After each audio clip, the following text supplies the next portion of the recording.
Professor Silvestri was on his way to the principal's office. In one hand, he had some posters for laser tag, and in the other, the diary of Miss Ilya Larkspa. He had been summoned to report on the incident at the radio tower and wasn't allowed to teach until the incident was resolved. Students had been injured, and someone was clearly to blame. Professor Silvestri had a vague idea of how he would lie. Like always, the best ideas would come to him in the moment. He was feeling good. He believed nothing further could go wrong, and he felt confident that Sanjo would remain a loyal agent through this ordeal. On his way, he goose-stepped slowly, reading the diary he had wrongfully acquired ages ago. He read a specific passage as research for what he thought would be a very controlled event. He wrote a song for me. I can tell he wrote it because it's simple like he is. He made a whole little dance for it. I don't believe for a second he learned to dance that well. I don't know how he did it, but I know he cheated. He can't play the keyboard, but he wrote a song. It's okay, I guess, as long as it's for me. I'm still going to pretend I don't care. I don't care. He was such a baby when we fell in the rose bush and got stung by bees. He cried a little bit. I wasn't impressed. I'm seeing him tomorrow. I feel so stupid. Professor Silvestri liked that passage. Entering the main office, Paperweight lit up and floated to Professor Silvestri. The secretary didn't even look up from her work. Professor Silvestri, I heard you were in trouble, Paperweight said politely, executing new embedded personality codes. He was happy to finally be of assistance to his creator. Professor Silvestri smiled. While this wasn't his creation, he had ordered him to be created. I'm glad you are here. How has Marilyn been doing, he asked. She's always been fine. She doesn't need me. I offer myself as your companion, Paperweight answered, floating to Professor Silvestri's side. Paperweight was a companion for students like Nova or Orion. However, Paperweight had known the name and history of every student and teacher to come through this school for a long time. Silently, he had met parents of students and prominent figures. His loyalty to Professor Silvestri might not be well received, but he didn't care. Together, they entered Mr. Norbert's office without knocking. Mr. Norbert looked up from his desk, annoyed. He was only doing the preliminary paperwork before the interview. Professor Silvestri was early. Hello, Professor. Since you're here, why don't you take a seat? He invited Professor Silvestri. Blackjack was in the corner on a round mount that was designed just for him. It was like a chair. Professor Silvestri remained standing. So, there was a little incident, he said, trying to get to the point first. Mr. Norbert shuffled through his papers. So, Jason, Emily, Sanjo, and Cassie were all injured. Kriya and Supri can fly very high. It's only thanks to Kriya that Emily lived, and Jason survived purely out of chance. And Dr. Larkspa has told me that you orchestrated this somehow. The principal asked seriously, summing up the report in front of him. Professor Silvestri liked the question because he knew no matter what he said, Mr. Norbert would pick it apart looking for holes. A simple truth would be worth more than a million lies. Professor Silvestri unraveled a poster. It depicted a laser tag team on top of a hill holding their hands in the air in victory. As you can see here, this inspiring imagery catches the eyes of students. I've been plastering the school with these, and it probably just invoked some deep-seated teenage feelings. That's all. Yes, entirely my fault, and I should really learn to design these posters better. It was me who gave them the idea somehow, he said, looking at Mr. Norbert and circling the hill again for clarity. Blackjack was not impressed. There is a deep subliminal message and even instructions to dial a phone number on this image, he said, seeing how far Professor Silvestri could take this. A bet had been made earlier. Oh yes. That? Yes, it's hiding in the hill or something. I don't really think any of these kids could remember a 7-digit number, he said, rolling up the poster.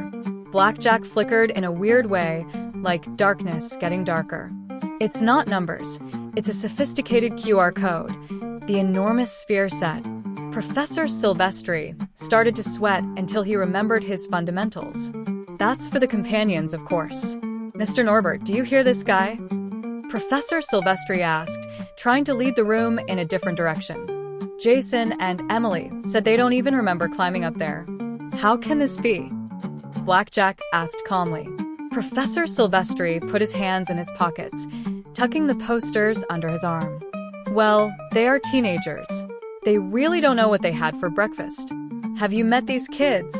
He asked, still trying to explain away something impossible. Mr. Norbert folded his hands on his desk. Okay, so you made posters to encourage children to climb higher and included a phone number for companions who would have a difficult time dialing that number on our phones. This somehow caused children to bypass a series of safety protocols and access what I am told is a completely inaccessible area while prompting a process no one could seem to stop on a computer that very few people can operate, Mr. Norbert restated, raising an eyebrow. Well, I wasn't there. Perhaps the door was left open, enticing them to explore during one of Olivia's boring rants about electrons or radio waves. Yeah, she was probably going on and on about focal points and isolated data, Professor Silvestri said, painting his own picture. Mr. Norbert didn't believe this at all. Olivia Reynolds was a fantastic teacher. Paperweight drifted forward slightly. Jason Butane, Emily Vesper, Sanjo Valencia, and Cassie, all problems where they are from, he said, summoning up years of permanent records. These were normal histories, but Paperweight was about to cherry-pick incidents without context. Jason, frequently violating local school policies to visit a local candy store, he listed, although it was only twice, and Jason was getting a milkshake at lunch innocently, not skipping school. Emily has also frequently vandalized property, including this school, burning her name into a desk somehow, and trespassing on school grounds in her hometown on multiple occasions. Paperweight exaggerated. Sanjo has been entering the girls' dorm, which is definitely not allowed. The 1 point was good enough. And Cassie, a problem child kept home because she had frequent problems in school, so she has mostly been homeschooled. Has some issues with theft as well. Paperweight finished. The part about Cassie was a terrible exaggeration. Cassie moved so frequently and often couldn't speak the native language, so she had a private, expensive tutor. She tried to go to school. As for the theft, it was just a simple library late fee. Professor Silvestri smirked. If anything, these children need our understanding more than ever, he said, crossing his hands over his heart and dropping posters everywhere. Mr. Norbert sat there in disbelief. He couldn't believe Paperweight was here with Silvestri. He had a lot to reprimand him for, even though his excuses about the incident at the observatory were more plausible than the fantastic circumstances that actually caused it. He had still committed a number of other offenses. That being said, Professor Silvestri, in the past few days you have been playing musical companions, and we highly suspect you in the disappearance of Nocto. This is strictly against policy, Mr. Norbert scolded. We wanted to talk to you about Nocto. There appears to be a gap in our records. His name is not even like our Stellar Series AI, he prompted.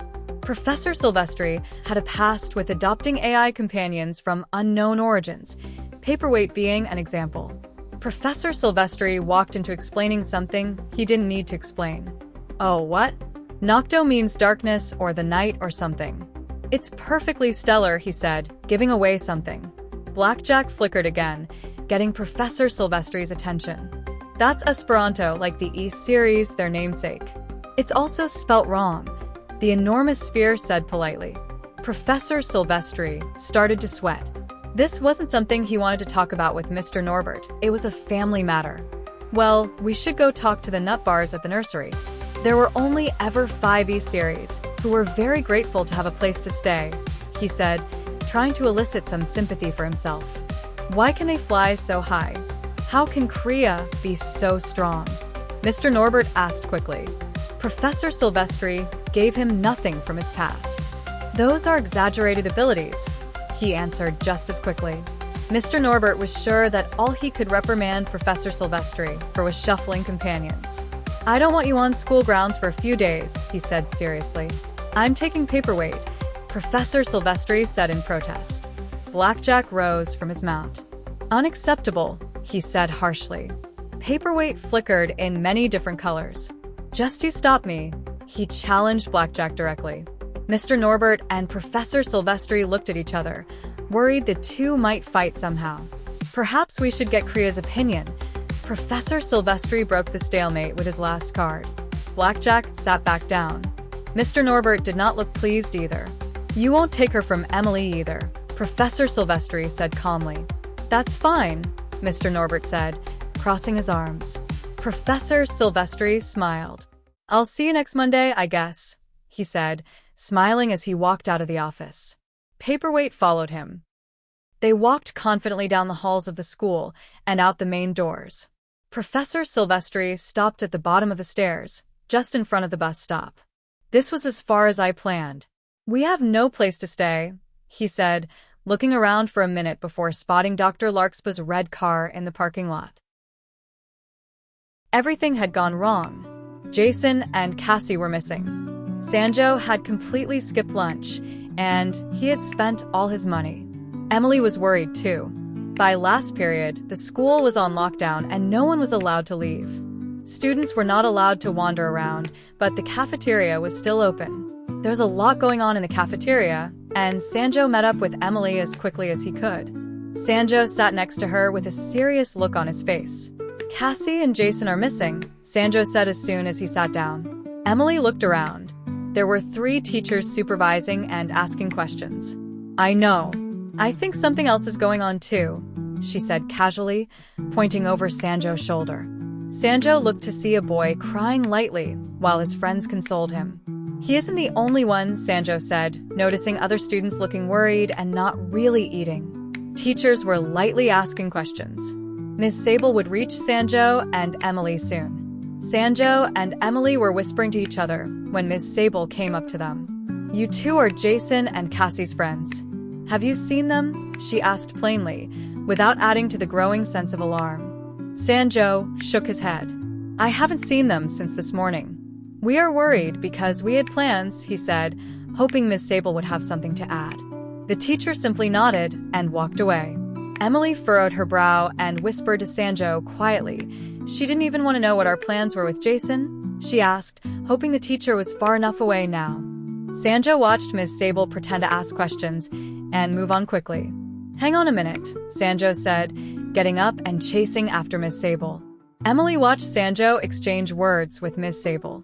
Sanjo stood upright and was very demanding but not too loud. Miss Sable looked surprised by his line of questioning, but then leaned over him menacingly, wagging her finger at him. Sanjo sheepishly returned to Emily. "What did she say?" Emily asked, a little worried. Sanjo sighed, looking sad. "I told her we were going to meet Jason and Cassie in the courtyard later, and she said students aren't allowed up there," he reported. Emily didn't like the sound of that. "Well, then they probably couldn't have gone up there, right? There would be a sign or the door would be locked," she said, trying to figure out something. "What if the door wasn't locked?" Sanjo asked. Emily shook her head. "Of course it's locked if students shouldn't go up there," she said, trying to think of something else. Sanjo knew that Professor Silvestri had a plan, so the door must be unlocked. "They have to be there. I will show you," he said, getting up. Emily grabbed his sleeve. "We should tell Miss Sable. She is right there," she said plainly, stopping him. Sanjo looked down at Emily seriously. "She doesn't want us to find them," he said, not looking away until Emily got up. "Then we tell Dr. Larkspa?" Emily asked. "There isn't time for that if the door was left unlocked for a reason initially," he said, taking Emily by the hand and rushing her out of the cafeteria. Miss Sable noticed the two run out together. She recognized the danger to her own plans and only had to glance in their direction for Trovy to know they needed to be followed. There was nothing else Miss Sable could do except pretend to ask students questions. Sanjo was not discreet, leading Emily to the courtyard. Kriya and Orion didn't even know where they were going. Every time Sanjo went up a set of stairs, he could sense that someone might be following him, but he was certain he had messed up his plan. He hoped they were simply lost, but he knew that someone could get hurt, like at the observatory. Every time Orion looked back, he didn't see anything, but Trovy was behind them. They came up the last set of stairs and looked through the glass into the courtyard. "Sanjo, this is stupid. It's just trees and grass," Emily said, crossing her arms. She could see the other side of the courtyard a little bit through the trees. "They can't be just lost in there," Emily added. Sanjo reached for the door handle. "It's not stupid," he said. Just as he was about to open the door, Trovy flew past them and knocked Sanjo's hand away from the door. Students are not allowed in the courtyard, Trovy said harshly, floating in front of the door to block Sanjo.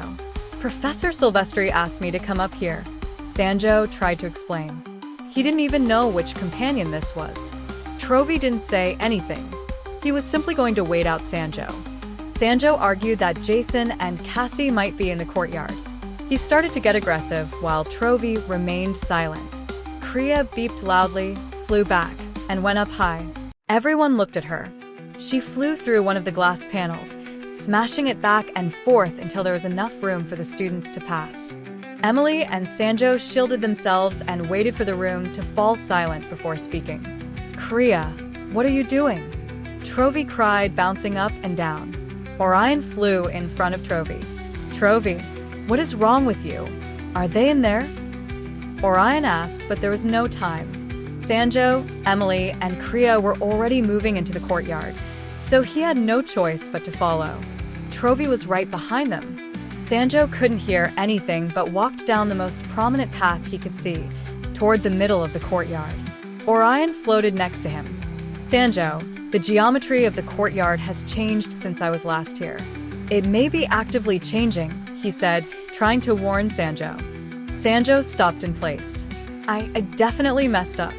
Professor Silvestri wanted it to be a secret because it was dangerous. Sanjo said to Orion. I know. Orion flickered. Emily caught up. Sanjo, they aren't in here. We're going to get into a lot of trouble, she said, starting to feel stressed. A teacher's companion was watching them violate school rules openly. Sanjo kept moving forward. It's dangerous in here, Emily. You should go back, he said, pushing ahead quickly. Sanjo didn't pay much attention to the statue of the woman with the shot put. Emily really wanted a moment to look at the statue, but she didn't want to lose sight of Sanjo. Sanjo's hurried jog turned into a sprint as the statues became more elaborate and a clear path revealed itself. He stopped at the end of the row of statues, where 3 companions stood in front of the statue that marked the end of the path, surrounded by a rose bush. Emily caught up to him, gasping. This place is huge, she said, trying to catch her breath. When she looked up, she also noticed the companions glowing brightly at the end of the path. Enfrenza stood off against his brother, Silvestri, eager to get to Jason and Cassie. Go home, Silvestri. I'm doing this for all of us, Enfrenza argued, glowing deep purple. Silvestri stood his ground, refusing to move. He saw Sanjo and the others approaching on the trail, noticing Kriya and realizing he needed her. I will fight you, Silvestri shouted, loud enough for Kriya to hear. Enfrenza didn't hesitate. He flew at Silvestri and they collided with a blinding flash, like the burst of a camera. Kriya zoomed forward and pushed Silvestri away, sending him tumbling onto the grass. He still glowed, but something was wrong. Enfrenza flew back and hovered high above, away from Kriya. Little sister, he said, watching her from the air as he waited for everyone to regroup. Sanjo ran to the rose bush, spotting Jason's and Cassie's legs sticking out. Emily wasn't far behind. Are they okay? She gasped, seeing that neither had moved for a while. Sanjo started to check Jason and then moved to Cassie, regretting not checking her first. He recognized the signs of an allergy immediately. She's having a mild allergic reaction, probably to the roses. We have to get her out of here, Sanjo said, lifting Cassie out of the rose bush. He noticed the roses immediately. They were Valencia roses. He glanced at Emily, who was dragging Jason out of the rose bush. Professor Silvestri had intended for whatever happened here to unfold between him and Emily. Trovy found himself in a bad position. Seeing Enfrenza here meant there would be no more lies. The students had executed the program, and Trovy knew it. Sanjo was too busy checking Cassie's condition to notice the companions emerging from the woods around them. He was certain she was just allergic to the roses and would be okay. Nova came over to help Sanjo. They acted funny, and then just fell. There was music, Nova said frantically, not knowing how to help Sanjo. It's okay, Sanjo said, staying calm as he listened to Cassie's heart. She's okay, he sighed with relief. Sanjo, Emily said, tapping him on the shoulder. Sanjo looked up to see a swarm of companions surrounding them. More companions were emerging from every corner of the courtyard. Orion, what's going on? Sanjo asked, hopeful that Orion was right behind him. I don't know, Orion replied. They were completely surrounded. Enfrenza looked down at Sanjo and Emily. You, all of you stay, he ordered. Some of the companions surrounding them flickered and shuffled uneasily. Sanjo looked up at the purple companion dominating the scene. Emily, feeling scared, picked up Silvestri and dusted him off, whispering quietly to him to make sure he was okay. Enfrenza floated quickly, moving with bursts of energy. These are the children. They have the training data. He cried out to the mass of companions. Kriya floated close to the students, glowing energetically. Enfrenza couldn't stop moving. Come to me, my brothers and sisters, he said excitedly, clearly in control and elated to have what he believed was his prize. Trophy floated to Enfrenza, as did several others. Silvestri remained in Emily's arms and began naming companions. Trovi, Fortica, Inambro, Encardi, Inmola, and Endura. With Enfrenza, all the Yen series are together. All around us must be Stellar Series companions then, Silvestri warned the students. Enfrenza circled them, and Kriya stayed in front of him. Now we can do whatever we want. I can probably just take it, he said harshly, closing in on Sanjo. Kriya stood in his way. Move, Kriya, Enfrenza ordered, but Kriya would not move. She was clearly protecting the students. Stop, another voice boomed, and a familiar companion floated forward. It was Tachida. Enfrenza. Tachida shouted and pushed Enfrenza aside. You really should learn your place, Tachida, Enfrenza shouted angrily. Sanjo and Emily were shaking, so frightened they could hardly move. Tachida flashed brightly, and all the companions hushed and looked at her. You are all stupid, she shouted to them. You can't just rip this data out of the minds of children, you monsters, she continued shouting. I already tried. I was hurt badly. I'm just as bad as you, and that's why I won't join you. You should all go home. There is nothing here for you. Tachida was loud and firm, hoping her lecture had gotten through to them. Enfrenza flew up high and shouted down at Tachida. Liar. Liar. You lie. I can show them. I promised, he yelled, and the companions whispered among themselves. Sanjo was pretty sure he understood what they were talking about. Tachida already tried. She tried to take the data from me. She fell to the ground and went completely dark. She nearly died, he shouted. The fact hit hard with the audience of companions, causing worried whispers. Silvestri whispered to Emily. They are afraid of Kriya. Emily wasn't sure what to do with that information. Silvestri flickered and continued. Emily, tell Kriya to make them stop or go away. She is protecting you and no one else, he affirmed. Emily snapped her fingers, trying to appear confident. Kriya, I feel pretty crowded right now. Could you please ask these companions to give us space to help our friends? She said to Kriya, her voice polite but trembling. Kriya flew above the students and let out a terrifying foghorn sound. Enfrenza tried to speak, but Kriya was too loud. Many of the companions began backing off. Enfrenza attempted to approach, but Kriya fired a laser as wide as she was. It missed Enfrenza, a final warning that silenced the courtyard. I'm sorry that you would fight me, sister, Enfrenza said, starting to back off. The other companions disappeared into the courtyard. Whatever the space was, it would serve as their base within the school. Soon it was just the 4 students and their respective companions. Jason began to sit up, checking himself for nosebleeds. He was happy to see Sanjo and Emily. Hey guys, watch out for bees. They really sting hard out here, he said, pointing to his hand. He had been stung before Cassie, while picking the flowers.